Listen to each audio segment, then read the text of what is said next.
Hello, 30-1 students. I'm going to spend a few minutes talking about the Chapter 7 through 9 assignment. I'm not getting a lot of this done so far. I actually been snooping onto your assignments and see maybe 4 or 5 of you actually working on this. So I'm going to give you a few minutes of a tutorial to help you with this assignment.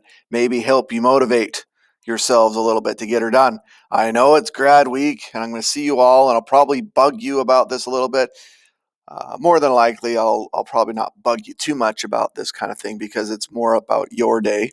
But nonetheless, I do want to help you out a little bit. So anyways, the first number of questions on this assignment are just basically content questions. You will get the answers to these questions from carefully reading, pondering, thinking about, analyzing the material within chapters 7 and 9.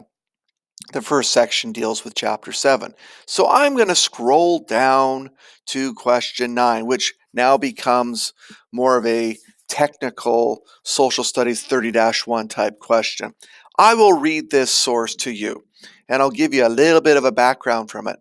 If you were watching some of my presentations, had gone through the slides, you might recognize this comes from John F. Kennedy from 1963, his address to the people of Berlin in the summer of 63, only a few months before his own assassination. This came a number of months after the Soviets and the East Germans built the Berlin Wall. All right, with that context in mind, I will read the source to you. There are many people in the world who really don't understand, or say they don't, what is the great issue between the free world and the communist world. Let them come to Berlin. There are some who say that communism is the wave of the future. Let them come to Berlin. And there are some who say Europe and elsewhere can work with the communists. Let them come to Berlin. And there are even a few who say that it is true that communism is an evil system, but it permits us to make economic progress. Lass sie nach Berlin kommen. Let them come to Berlin. It's probably important for you to actually look at the speech in context of that segment of the speech. And so you would look up the segment in the Google Slides where this is discussed. Maybe just look it up on YouTube, whatever. But as always, with any kind of source interpretation, you are trying to interpret the source to show how it links to an aspect of liberalism. So by analyzing the source, you are not displaying an opinion. If the source has a perspective, you need to identify that perspective. But then, more importantly, how does the source relate to, embrace, reject, challenge specific aspects of liberalism? Who might agree with the perspective found in the source? Who might disagree with the perspective found in the source? Okay. Once again, you do not identify whether you agree with the aspects found within that source or disagree. You are just examining that source itself. So, is it a classical liberal perspective? Is it a modern liberal perspective? Is it a democratic perspective? Is it a dictatorial perspective? What nuances within the words of the source as you deconstruct the source display that perspective. How, and I'm repeating myself to a certain extent, how does it embrace liberalism? What specifically can you take out of the source which would show that it embraces it or rejects it or challenges it? In what way? All right, so I think I did a decent job trying to explain that to a certain extent. All right, so chapter 9, once again, you have a series of review questions found in the textbook, found in my videos. Like I said, answer them, put some detail in them, etc. Let's go down to the last question. That's worth 6 marks. You'll notice how this previous question is worth 5 marks. I'll mark it on a social 30-1 scale, from poor to limited to satisfactory, proficient, and I'm hoping for a few excellences. Same thing here. I'll be marking it on a 6-point scale, basically the introductory paragraph type scale. So, what I'm looking for with this question is that you have a source. And I'll just read this to you and then I'll elaborate on it and then I'll be done. It says, to what extent should we embrace the perspective reflected in the source? This source is based on information learned in the following chapters 7 and 9. All right, so here's the source. It says, no country should seek to extend its policy over any other country or people. Rather, every country should be left free to pursue its own goals.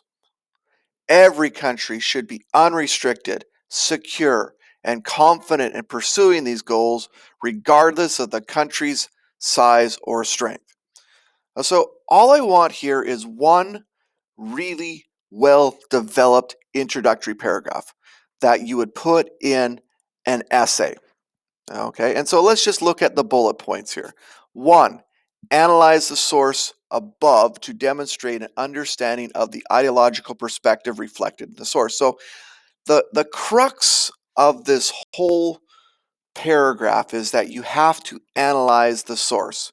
You have to deconstruct it. You have to break it apart. You have to paraphrase, occasionally quote, etc.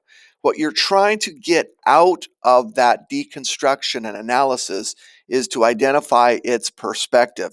Is it a modern liberal perspective? Is it a classical liberal perspective? Is it a is it a pro-democracy perspective? It is a dictatorial perspective. Is it a communist perspective? Is it an interventionist perspective? Is it a sovereignist perspective? Okay, so you don't have to just completely stick with some of the key words that we've learned this semester, but you should be able to, when you read the source, identify that source's point of view, its perspective, and through its own words, prove that. All right. So that's the first thing you do with this introductory paragraph. Then what you need to do is start exploring the issue. Okay, what issue does this source have an opinion on? Okay, it's going to have an opinion on, and there's going to be various people or groups that are either going to agree with its perspective or disagree. You have to present that. And so that's what I call exploring the issue. What's the issue that this source has a perspective on? Who would agree with that perspective? Who might disagree with that perspective? Okay, so now you've explored the issue.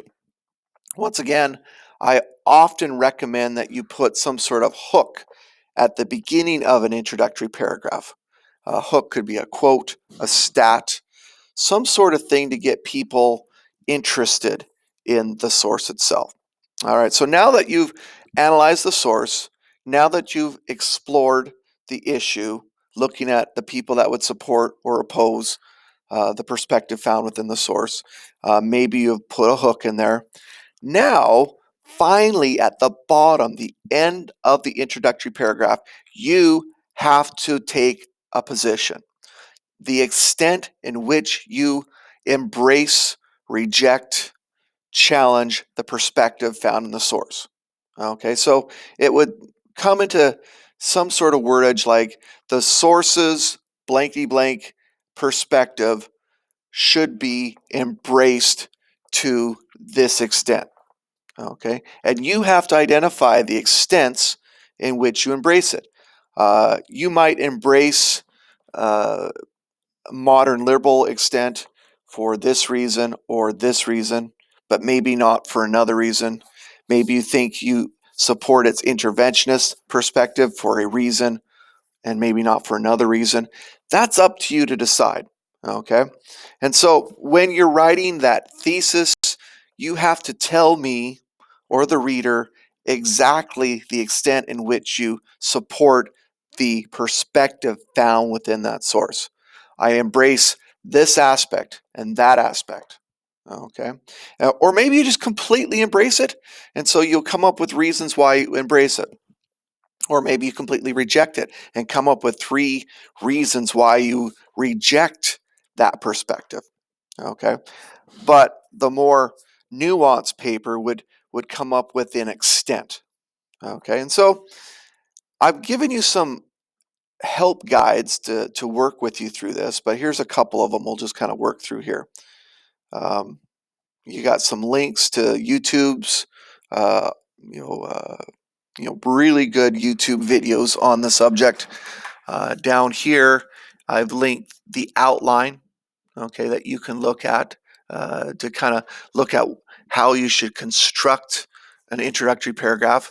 But basically, it comes down to this. First thing, you put the hook in there, okay, but the hook isn't the first thing you create. The second thing I would put in there would be the analysis of the source, okay, and that's actually the first thing you would do. Okay, the hook goes before the analysis of the source.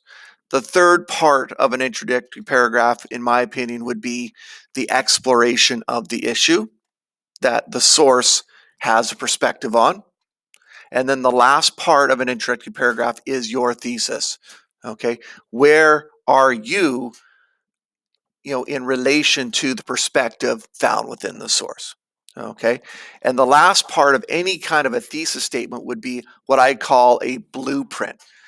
Now, a blueprint is just basically what are your core arguments? What would be the foundational arguments that you'll now use in your body paragraphs, which I'm not even making you do. Okay. And it could be, 3 reasons why you embrace the source or 3 reasons why you reject the source. Okay. Or it could be something, the extent you embrace this for this extent, or you will not embrace it for this extent.